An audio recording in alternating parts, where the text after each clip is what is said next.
BarnBurner TV network on Zingo TV channel 250. Please remember to download both the BarnBurner and Zingo TV apps in their respective app stores on iOS and Android devices. While you download, make sure you rate and leave a comment. Both apps are free. Zingo TV is also available on Google Chrome sticks, Amazon Fire and Fire TV sticks, Roku and Roku sticks, and also on all smart TVs 2016 and forward. And tonight I have multi-talented vocalist, songwriter, producer, musician, four-time Juno nominee, and our 2020 Juno Award winner for Reggae Recording of the Year for his album, The Warning Track, my good friend, Lyndon John X. So welcome to the show, Lyndon. Hi, Tanya. Good to be here with you. Oh yeah, nothing's changed about you, Mr. Humble, Lyndon, laid back, you know? It's so good to see you. Nothing's changed, man. Nothing's changed. Yeah, it's good to see you too. I haven't seen you for a long time. I think it's probably been, what? I probably saw you last time, what, maybe 2007, 9? I think it was around there. Yeah. It was a while. And I see pictures and stuff like that. Yeah, a little bit here on Facebook and stuff, but you know, I don't see you because you go live all the way up in a bush, you know, and we don't see you. In a bush. Well, that's true. That's true. But it's not a bad thing though, because out in that bush, you're making some serious music, what earned you a 2020 Juno Award. How does that feel? I'm still shocked about it. I still kind of have to think about it that I actually won. So yeah, it's a little weird. I honestly have to say it's weird. But yeah, it's good in another sense because, you know, and I started even building my studio and stuff like that. You know, I was like, you know, I don't really know much about this stuff. I just kept learning, and then boom, this happens, and I'm like, well, maybe I'm going in the right direction. So just have to keep moving.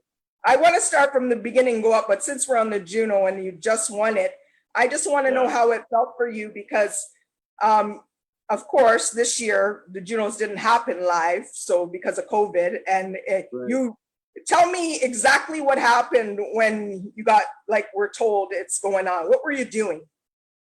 Like the Juno Award night?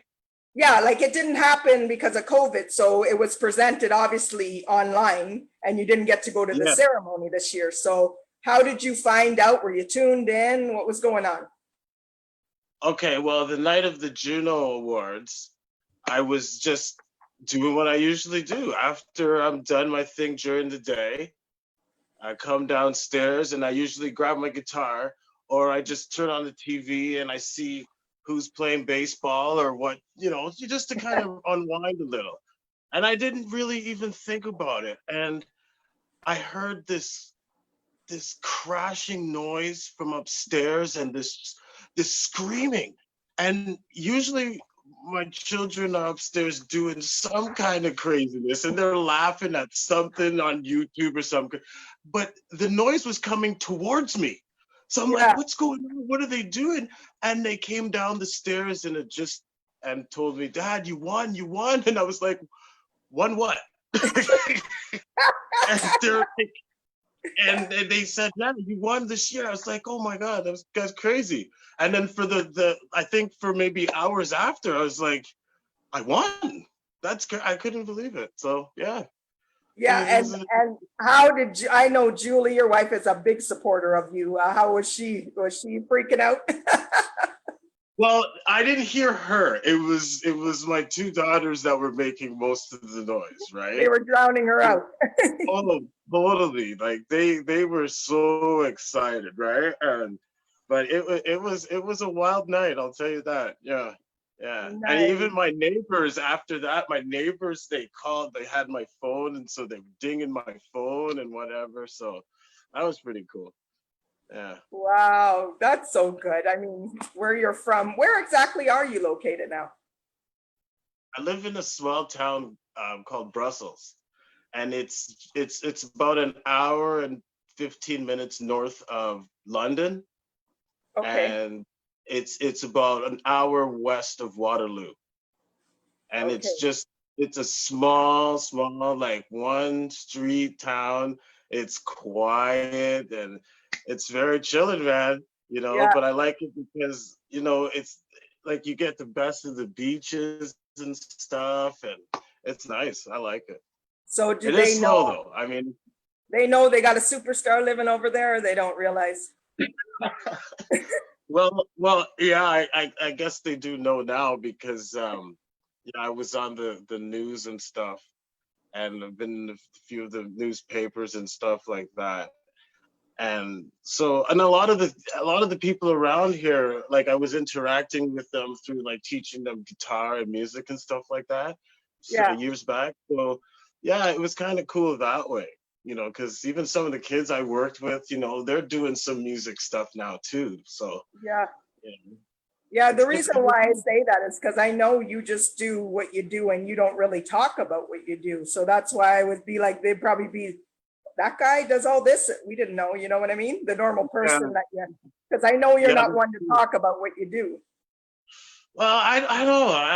I guess I'm not that flashy. I don't know if I'm not flashy enough or whatever, but yeah, I just don't You're, say, hey, I live here. But you're, yeah. you're humble, let's say that.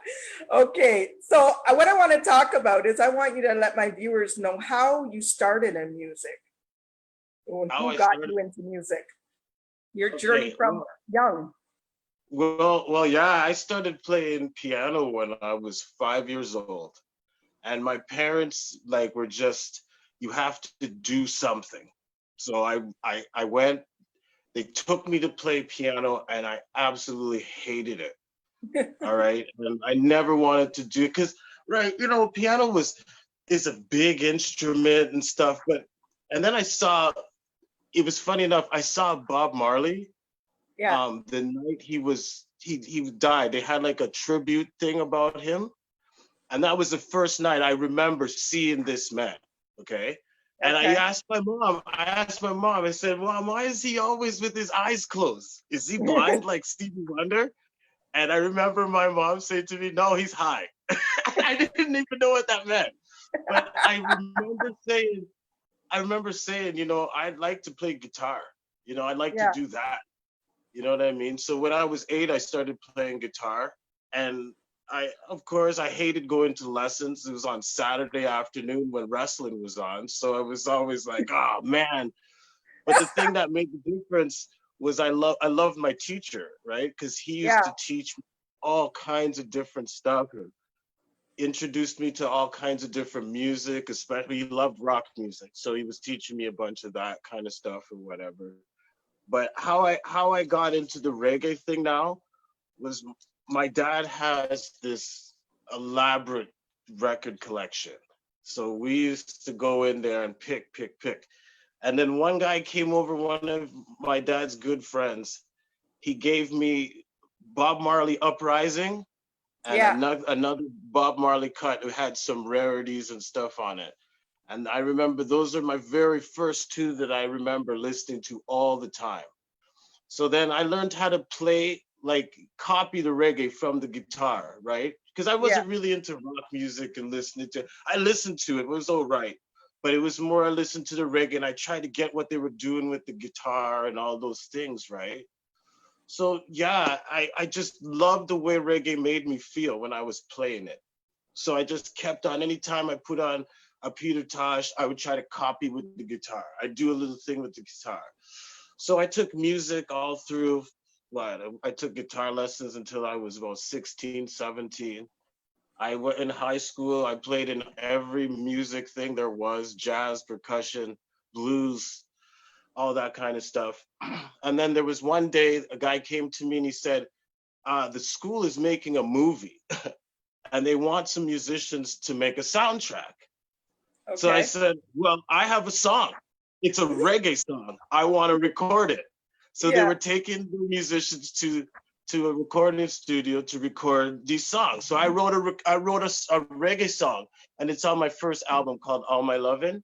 I recorded that when I was 16 years old. that's the song. Is that the song that you sang for Julie? That's one of Yeah, I love. I love that song. when I was a kid. Yeah, I wrote that when I was like 16. And when you hear it when I was that, it's like we're playing it super fast. I remember the guy who played the bass, he played the bass on a keyboard. And yeah, and I used that for a project too for school and things like that. So yeah, from that time, that's when I started. I said I wanted to record a reggae song because I wanted to see my name with a reggae track, right? I always Yeah, wanted, you know. So I got that and I started, I just said, man, I want to do it. So we did it and it turned out to be okay, you know what I mean? And yeah. then after that, years passed. I just played, played with different bands. I played some Carlos Santana music. I played Police and different things. And then this other guy, he was a Jamaican fella, and he heard, I think it was my sister-in-law playing that song, and she said, "Who is that?" And he said, "Oh, it's my brother-in-law. He just recorded this a long time ago." So he Yeah. said, "You know what? He should go back in the studio and re-record that."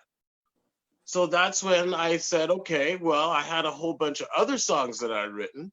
So I Yeah. went in the studio, and I went to the studio actually in Toronto because I had moved to Toronto for school because I played Okay. baseball at George Brown College. Okay. So while I was up here, I met a female reggae singer. I can't remember her name now. And she asked us to go to the studio downtown, and it was Slam Production. And that's where I Oh, met big up Roger Slam. B. Yeah, that's where I met Roger B. and Sam Weller, and I met Sunray Grennan, and I met Ronnie Yeah. Bob Williams, man. And right there, I was like, you know what? I'm gonna ask these guys if they'll help me record. And Yeah. that's where they helped me record Two Chord Skanking.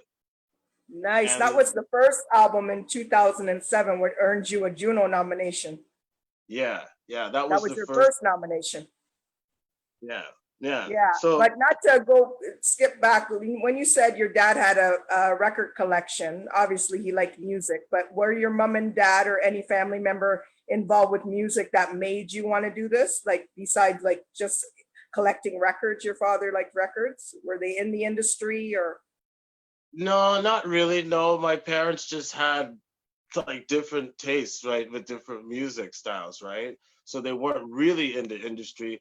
But my cousin is a calypso singer named Ajamu. Um, Okay, I know it's got to be some family in there that's in music. It can't just be you. yeah, yeah. It's a team. I only knew that like through my dad because he's related to my dad, Okay, and my dad used to collect. He had all of his records, yeah, so we were always jamming to his tunes and stuff like that.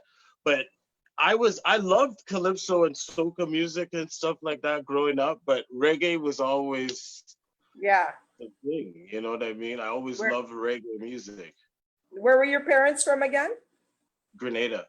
Yeah, that's what. Okay, that's soca dairy. Yeah, yeah, yeah. Yeah, and you come Soca. out want to play reggae. Like crazy. Like, what's that? I said, yeah, you come out want to play reggae. Yeah, yeah. Because my mom, she used to tell me too when she was younger, she went to see Jimmy Cliff, and she Yeah, remembers that so clearly, she loved that. And she had all of those records. So I don't know what it was. I used to play the Jimmy Cliff record and love that. You know what I mean? Listening to The yeah. Harder They Come and those things. So yeah, but yeah, my dad had all those records and all those things, and he like through just the different influences, I just loved hearing different music all the time. So yeah. So you said in high school you recorded the one song, then come to Toronto and record a whole album, which was your first album, and goes on to get a Juno nomination. How does that feel? Well, that was another weird thing too, because I wasn't really like checking to do like the Juno thing or anything like that. It Yeah, was somebody that I met that said, you know what? I heard your record. You should submit that into the Junos.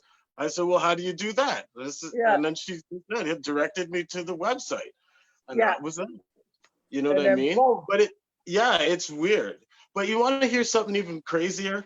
Yeah, After I recorded that song in high school, okay, my music teacher, he was an intern music teacher at the time, came up to me and he said to me, I heard your song, man. And he said, your song sounds pretty good, man. You seem to understand what's going on with reggae music.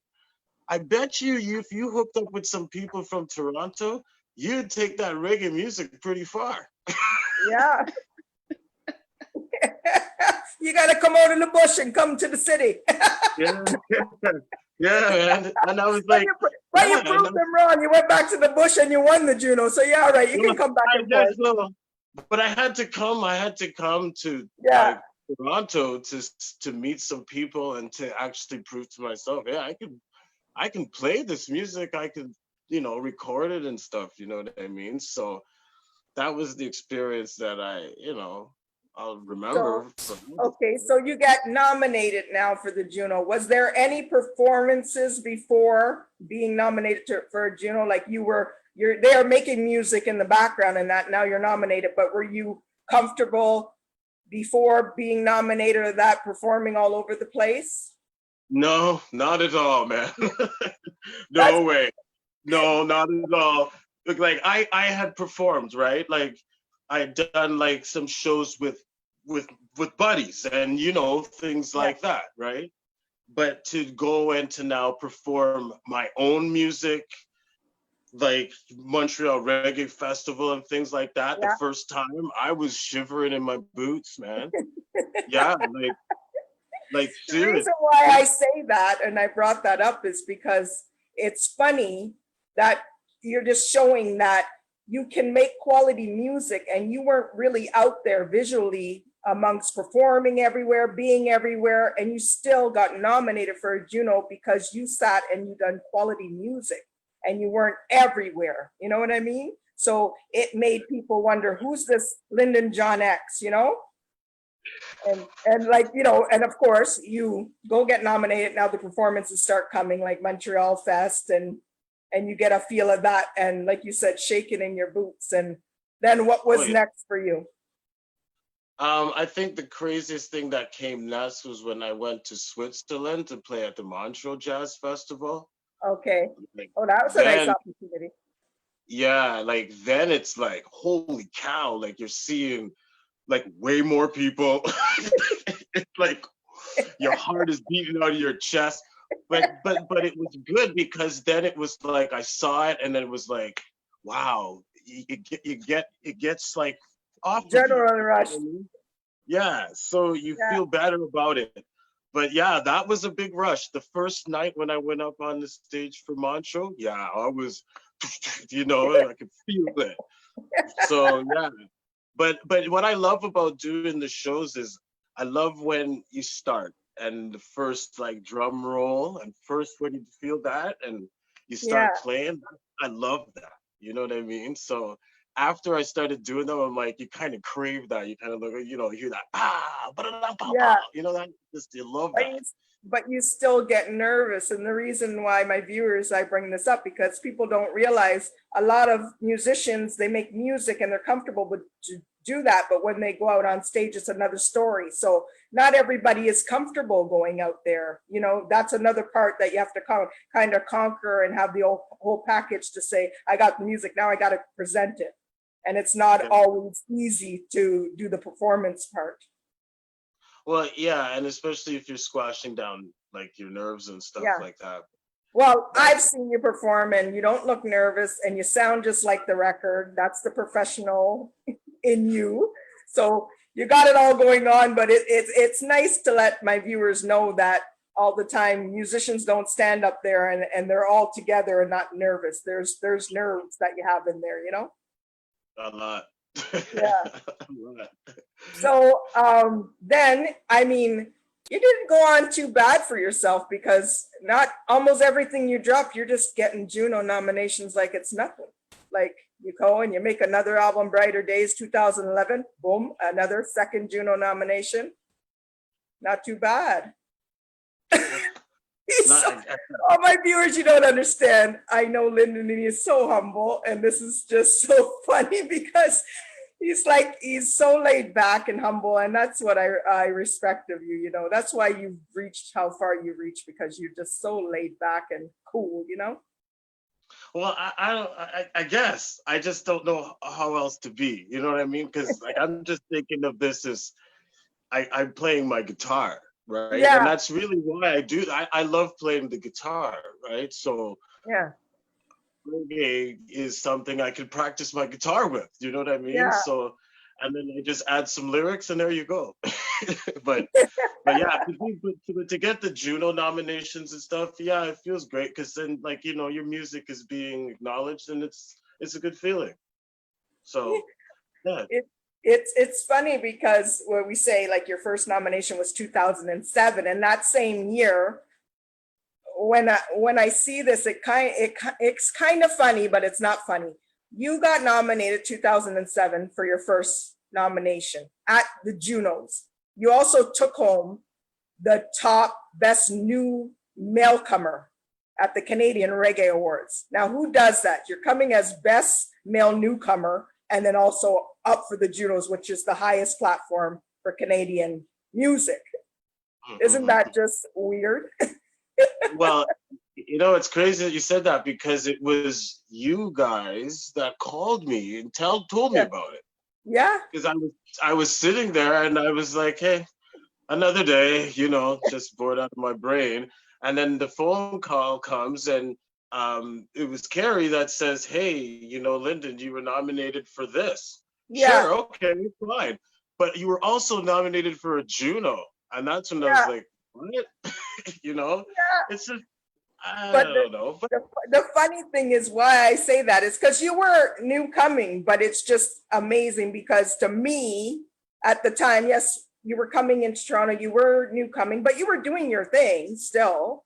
And just to be recognized at the Juno level and then be newcomer, to me personally, you should have been represented in top male category, not a newcomer to me. That's my personal opinion. But you took it home anyways and went on to do what you did.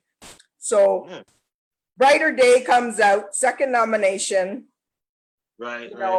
Then you get an opportunity to not only be nominated, but perform at the welcome reception at the Junos. Paying tribute to the Tragically Hip. Yeah. How And did that feel? that was crazy because I was familiar with that because I like the Tragically Hip, right? Yeah. And I used to play it. I used to play it and jam it all the time with people back in the day. And so when he said, we would like you to play a song that's not in your genre, but something that's, one of the past Juno winners. And he said, yeah, I'll do a Tragically Hip song. I'll do New Orleans is Sinking. Yeah. So I met with the group the morning of, and we practiced. And then we kind of snuck in a little bit of a reggae version in there too, halfway through. Okay. So it was so slick that way. But I mean, I was like really honored. I mean, it was yet again one of those heart-pounding moments when you walk through the doors and you see these huge screens with these performers on it. Like, you're like, oh, these guys are, I'm going up there next. Oh my God, I'm going to throw up, right? but no, I went up there and it's like I said, as soon as you start, you just feel that you just start performing. You know what I mean? Yeah. And it felt great, man. It was great. It's like all the Mize musicians on you, and so you're professional as well, but even that's a pressure because you can't mess up because everybody going to hear it. It's not like a normal concert where they might slip them, That's an added pressure, isn't it? Yeah, it's right in front of you. You got to do it right then and there. And like, I mean, literally, we ran through that song once. You know what I mean? So, but I mean, that group was awesome. So yeah, couldn't go wrong there. Yeah, but it's like I said, I've seen you live, and to my viewers, if you want to Google him, Lyndon John X, and look live, Google anything, you'll see what he's saying right now. You would not believe when you're looking at him that he has those nerves. He looks so comfortable on stage and where he's supposed to be, So, that's a part of entertainment. Good to hide, eh? Yeah. Well, yeah. I may be a great actor, but I can point it out to you. Oh, that's too funny. So talk more about the journey. I know we were talking about the albums, but there must have been some stuff in between to get you to the first travel to Toronto. Nothing in between. It's just that happened so fast for you.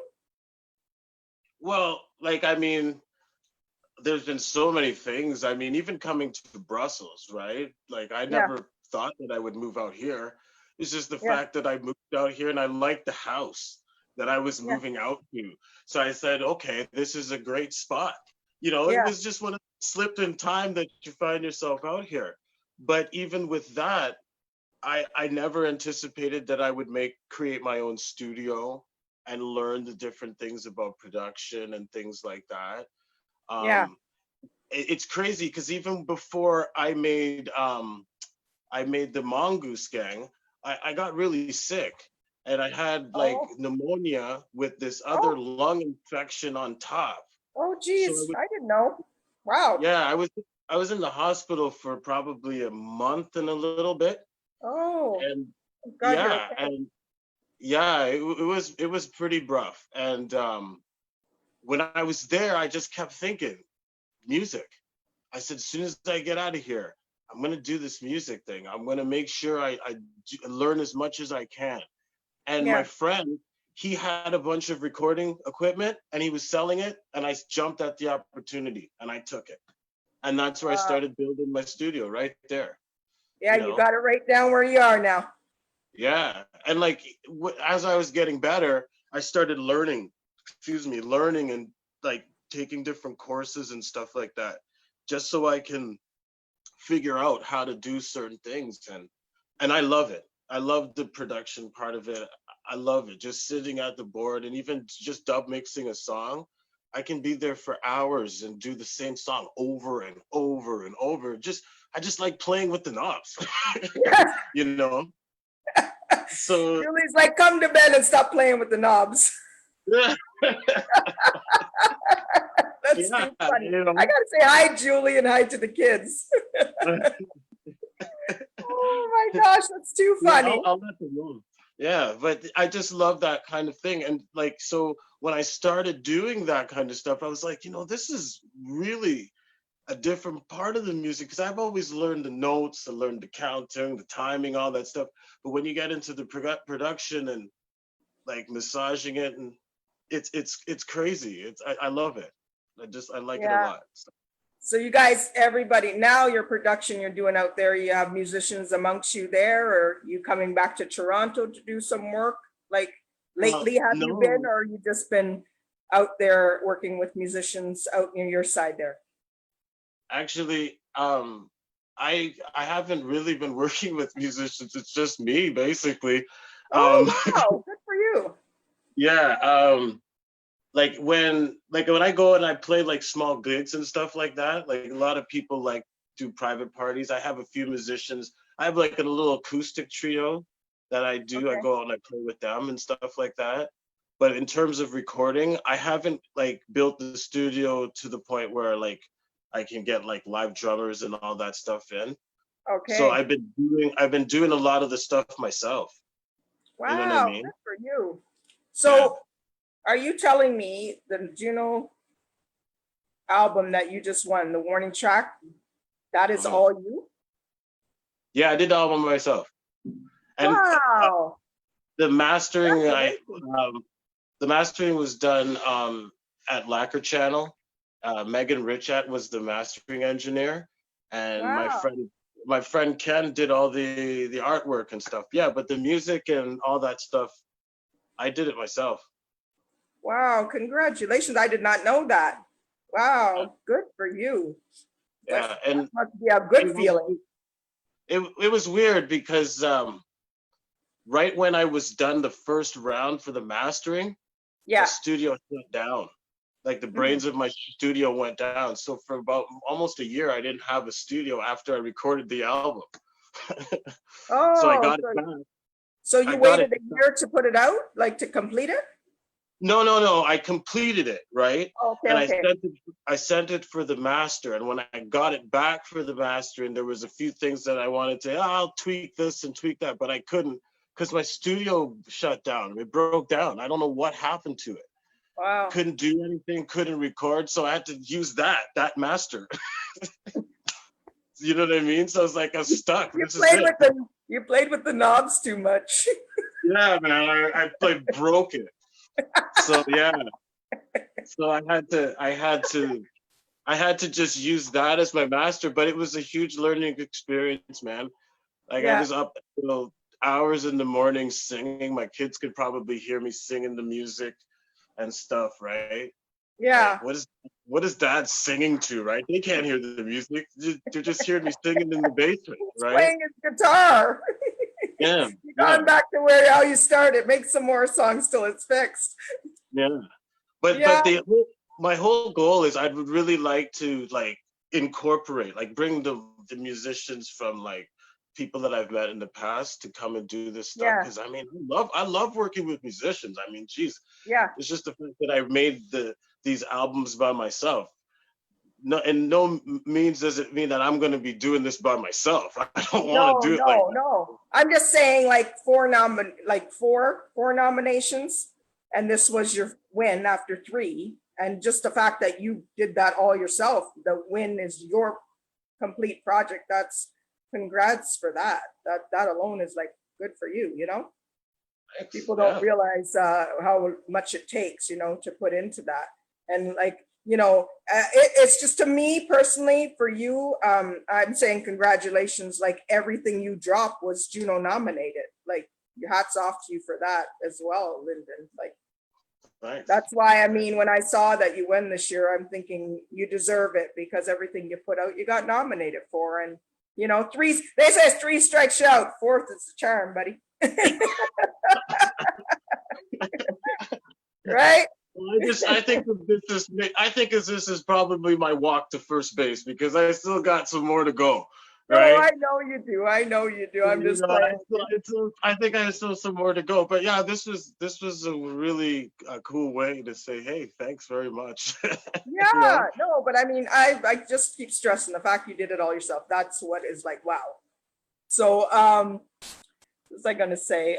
So you got your 4 nominations. Who have you you're already saying I was reading the article that came out when you won. They're saying you're already working on the 5th. You ain't wasting no time. No, I was working on some tracks and stuff like that, and trying to develop them and stuff because I'm always finding new sounds and new this to incorporate. So I want to try it with a new track. So I've already have some rhythms and stuff that I'm going to be working on and playing my guitar over them 50 million times. It's crazy, but yeah. I just because you have that, you just try to keep that live feeling. That is so nice, Yeah, I try because I really like it. I like the sound of it. I like the way it feels. Not saying that I would never try anything different, but that sound is something that I always loved. I've always loved that, Going back to performances, what is your most memorable performance? Most memorable? Okay. Okay. It's not even say a big festival, but there's a festival. I wouldn't say it's around here. I can't even tell you exactly where it is, but it's called Jamland. Okay. Okay. And it's a concert out in the forest. Okay. In the bush where you are? In the bush, right? Okay. The stage is made. Who took you there? You don't remember where you were going? No, it was who took me there. A friend of mine named Frank who played the bass. Okay. He was the one who found out about it, and then the people who were organizing it called me. Okay. Right? I'm just bugging you. So no, for real, but this is crazy, okay? Yeah. So you go to this campsite. I don't even know what street name. I don't know where. All I saw was this guy looked like he was directing airplanes. He told us to turn the vehicle down in this dirt road. Yeah. Okay. You're like, So we where's go it taking me? exactly. That's exactly what I said. So we go down and we see they've made the stage into the trees. Oh, Okay. wow. The stage is into the trees. Yeah. Okay. And behind the stage, it's all this psychedelic lighting. People are dancing. It's like silhouettes and this huge native Indian dream catcher. And it's like this laser light thing. Okay. So it's our time to go up on show. And I'm telling you, people like just burning weed like you wouldn't believe. And it's such a, okay. So it So was you were crazy. feeling good by the time you got out there. Yeah, and we were the only reggae people there to Yeah. go and perform, right? There were like people playing bluegrass music and Yeah. like really hard rock and whatever. So we went up there and we start setting up. The guy says to us, okay, could the lead singer start saying something? But I'm like, where's the guy? I can't find the sound man. The sound man is up in a tree. He's up in a tree. He's up in the tree and he's doing the sound up in the tree. And when we started playing, it was amazing. Yeah. It was such a fun time. The people loved the reggae. We did a cover version of Black Uhuru General Penitentiary, and that went off. It was just it went off so well, and I was so happy about that night. But yeah, it was such a fun time. I never thought I would have such a fun time out in a little concert, but it was so awesome how they put it off. You know, just in the trees, this big stage in the trees, you know. Wow. So that was a good one. I mean, playing, I played at this place, it was the Blue Balls Festival in Switzerland. Blue balls? Okay. Blue Balls. Yes, the Blue Balls Festival in Switzerland. And that's another one that I won't forget either, because I remember the stage, I mean, coming through the curtain, and I was like, oh my God, there are so many freaking people here. Like, I couldn't believe it. It was just a sea of people. Wow. And when I got up on stage and we started playing, it just felt so good, you know? And then they called us back to play for another half an hour. We had already played for 3 hours. And then we came back to play for another half an hour. And it was so, yeah, it was awesome, man. It was awesome. Nice. Like you say, you're influenced by a lot of music, and you say you play reggae, but how would you describe your music? Because it's not just reggae. How would you describe Lyndon John X music? I think what I would say my music is what I tried to do is I tried to use reggae music, like the roots reggae music feel, and I tried to incorporate as much of my guitar in it as possible. Doesn't have to be elaborate, it just has to be somewhere, right? Because like I play a lot of, let's say I'm the greatest guitarist, but I love playing guitar. I've always played guitar, right? So I tried to infuse a lot of things. Now, there is a lot of bluesy stuff within my guitar playing, so you'll hear that within my music a lot too.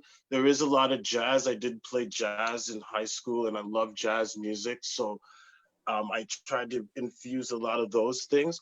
But I think the basis is I try to establish the roots, the reggae roots, or something that feels beautiful in that fashion. And then I put everything on top. You know what I mean? That's what I love, because you're versatile.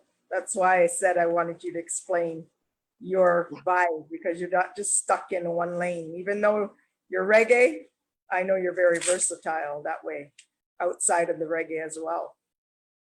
Well, yeah, and also too, like I find I listened to a lot of hip hop when I was growing up too, right? Yeah. And I find that like, although I'm not really so fascinated by some of the content, Yeah. but the way that Lately, some of, lately, old school is nice. Lately, I would say, right? yeah, and you hear how they style over the music. I feel that's the beauty of hip hop, and Yeah. that's what I like. So I when I'm writing my lyrics, I try to think of some of those things, like how they would deliver that lyric or how they would say that in a stylistic way. You know what I mean? So sometimes, yeah, I think of those things. I think of my Ice Cube listening days and stuff. Yeah. I So know, eh? I listen to all yeah, that too. Who are some of your favorite artists in any genre? um, well, right now in the reggae music, man, I have tons, but I love listening to Barry Brown. I love Okay. listening to Hugh Mundell.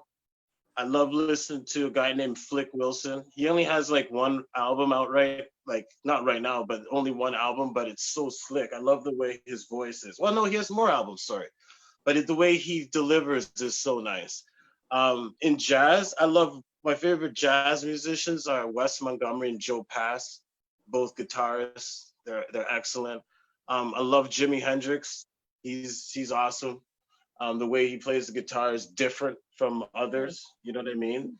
Um, Calypso, I like the Mighty Sparrow. I like the Explainer, huge Explainer fan. I like him. That was one of my first reggae, not reggae, but records I had as Uh-huh. a kid, and my dad gave it to me, and I colored all over it because I thought I could make it look better. But yeah, but I love that kind of stuff. Hip hop wise, I loved the Notorious Big. I loved Tupac.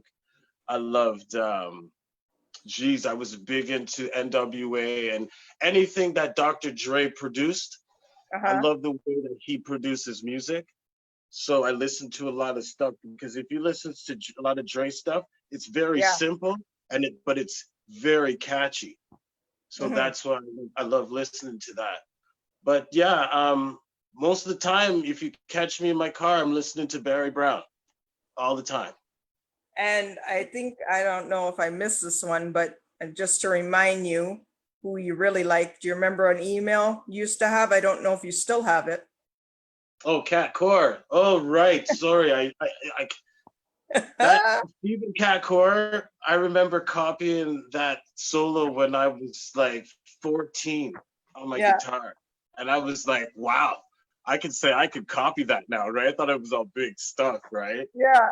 But him to like him with reggae guitar, him and Earl Chinna Smith. I Yeah. look at those guys as big time, man, because they're essentially doing what I would love to do with the guitar Yeah. is play like that and to really control the stage with the guitar like they do is amazing. I love those two. I love watching them play. Actually, when I was in Switzerland, he was there and I met him, Stephen Yeah. Core. Yeah, I Yeah. thought that was so cool. I Yeah. couldn't. That's Napoleon. I don't think That's I my, said like three huh? words. I was just like, "Hello, hi." Yes, they're the best. I've known them for years. But I just had to say to my viewers, if you didn't understand that when I said you sent me an email, Lyndon years ago used to have an email, Cat Core. I don't remember the exact rest of it, Yeah, but I said, oh, at I guess you like Cat hotmail.com. Core. And he goes, yeah. Yeah, yeah, Um, yeah. Big Cat Core, man. Yeah, all the time I would try to copy as much. I have this video of him playing, and I love it, man. Just watch it all the time, of him okay, just going ripping all through over. that guitar. Got a fan on me and I'm getting the hair all blowing in my face. Excuse me, guys. um, okay, favorite artist, you ran down those. Who Oh, would you like? and I'm always being compared to Steel Pulse.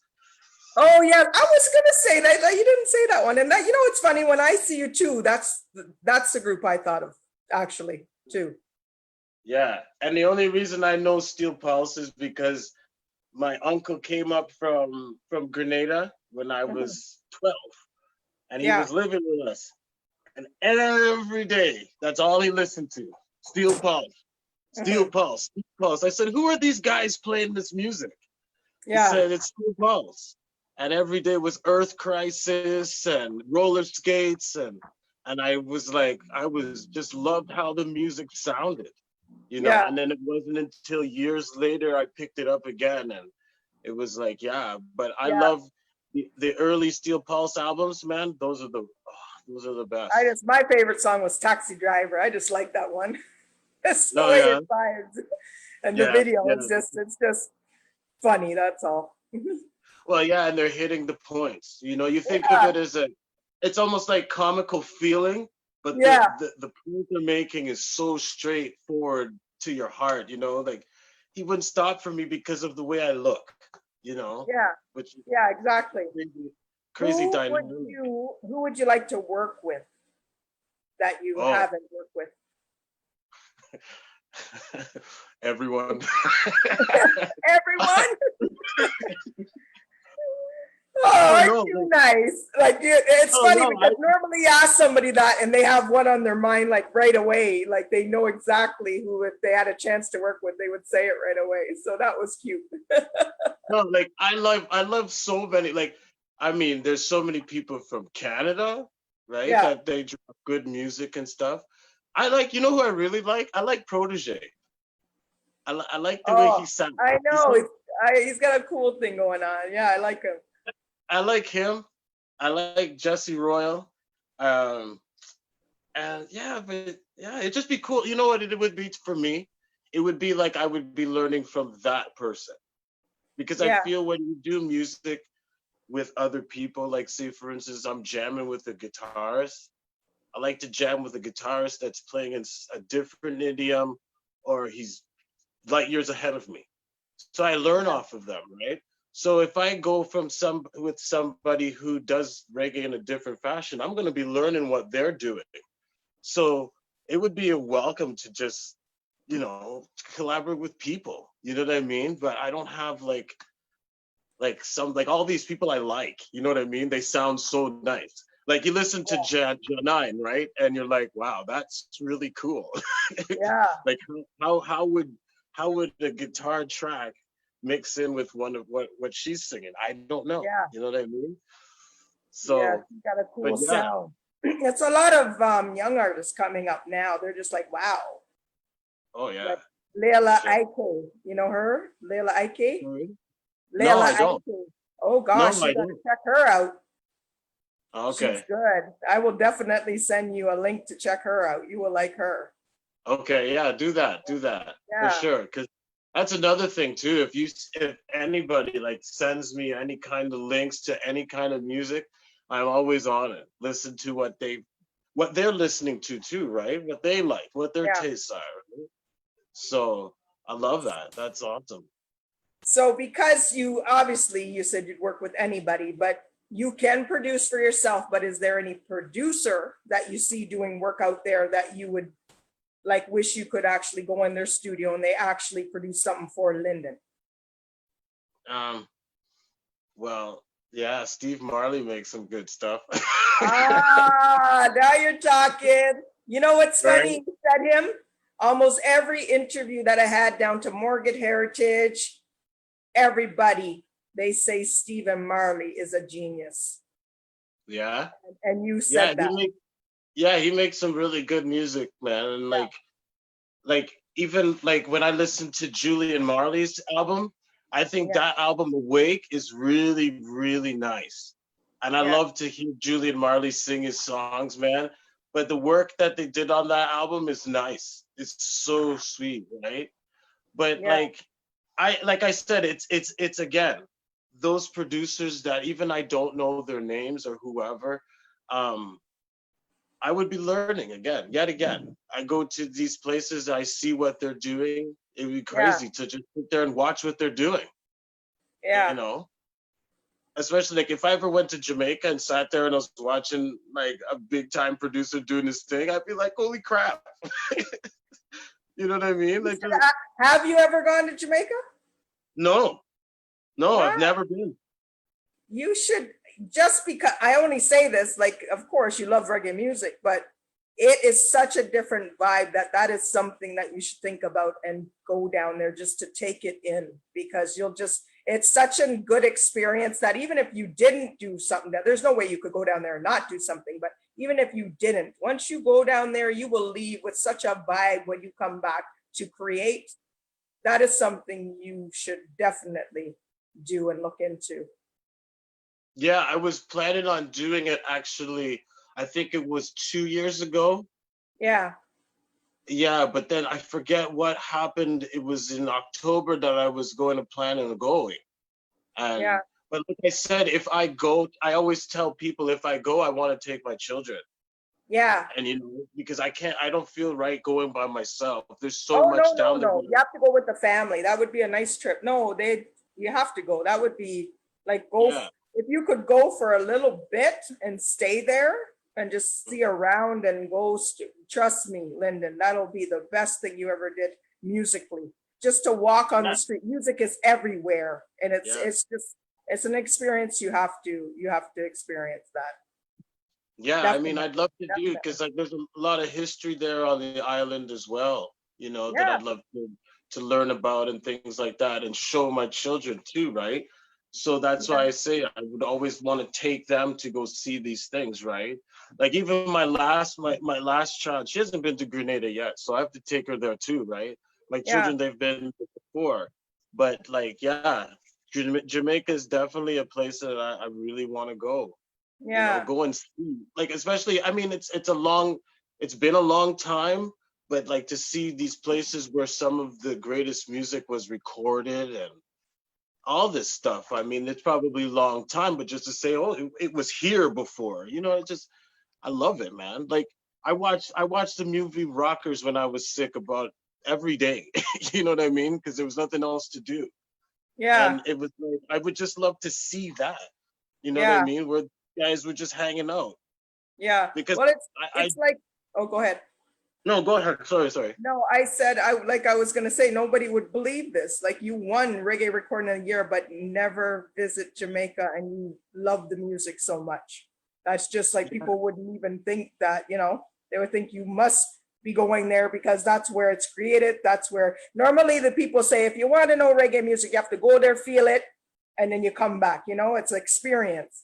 But you love it and you've never been. That's why I said to my viewers, that's something that nobody would actually know about you, so definitely shows you can love the music. You don't have to go there. You proved that. No, I want to go there. You see what I'm saying? Yeah, but I don't know, I guess I listen to it so much, right, that I feel like, okay, it's in you. Guess I've been listening to it for a long time. Like, it's just something I do. Like, I turn it on and there it is. Okay. And with digital now, you can just turn on your computer and pick, and there you go, right? Yeah, it's all there. Like, that's like everybody used to say, you have to go down there, feel a vibe. People say that, but now technology is so different. People set up stuff and you do it here, you send it back. But I say you got to experience. You will love it. You will absolutely love it. Well, if I go, I might not come back. So see you, Brussels. Yeah. Come out in the bush for a while. You'll be okay. Yeah. Well, if I go in the bush, I'll go to the next bush. I'll be in the country somewhere. Yeah. But you know what? It's funny because I could see you going down there and you'd probably do just being there and vibes, and you'll do shows down there like crazy, like little shows here and there because you're, people haven't heard you. People embrace that, So it's like you would probably just go for a visit. Next thing you know, you're doing all these shows. Yeah, I'd love that too, but I think observation would be so much for me just to see all these that different things, and Jamaica would be an ideal spot, let's say. Well, more than ideal, anyway. Yeah, I feel I learned everything from there, and I haven't even been there. Yeah. I gotta send, before we get off air, I want you to send people to all your social media links. Okay. I'll try to as best as I can. I know my Instagram is Lyndon JX Music. Okay. I'm on the SoundCloud under Lyndon John X. You can hit me up on my email is lyndonjohnx@gmail.com. And my website is being revamped right now. And I'm sorry, I don't know the, the web address yet. That's okay. My buddy Jimmy, he's hooking it up for me. So yeah. So that's going to be coming soon. And I believe because we're switching it from .com, lyndonjohnxmusic.com to .ca. Okay. So you said the Facebook, right? Facebook, yeah, I'm on Facebook. Lyndon John X. What is it? Facebook. Lyndon John X, I think it's called. Yeah. Yeah. It escapes me. I'm sorry. And one more thing. Where did the X come from? Oh, the X. Okay. Well, I was the type of kid that I believe that I just got a notice that it's 1 minute. If you can run down that quick, I don't want it to cut up on you. It was just I read the Malcolm X autobiography, and it struck me about how the fact that African people in this time in diaspora don't have the real African name because it was taken away from you from slavery. So I put the X after the John because I felt it was just a way to kind of sum up my whole name. John is actually a name that my grandfather took from his stepfather. My name is Lyndon Squires, as they say. Yeah. So Lyndon John X is the whole thing, right? So that's where I got it from. Wow. Okay. It's like a big tribute to what Malcolm taught me. So. Wow. Thank you, Lyndon John X. Thank you, my good friend, for being on the show today. Once again, that's our 2020 Juno Award winner for Reggae Recording of the Year for his The Warning track, Go Get the Album. And once again, it's the Tanya Mullings Show. This show can also be heard on the BarnBurner Radio Network on 122 platforms. Please check out the barnburner.ca for all the news. BarnBurner, watch it, hear it, read it, download it, live it. Catch you next week, same time, same place. It's the Tanya Mullings Show. Have a good evening, everybody. Good night.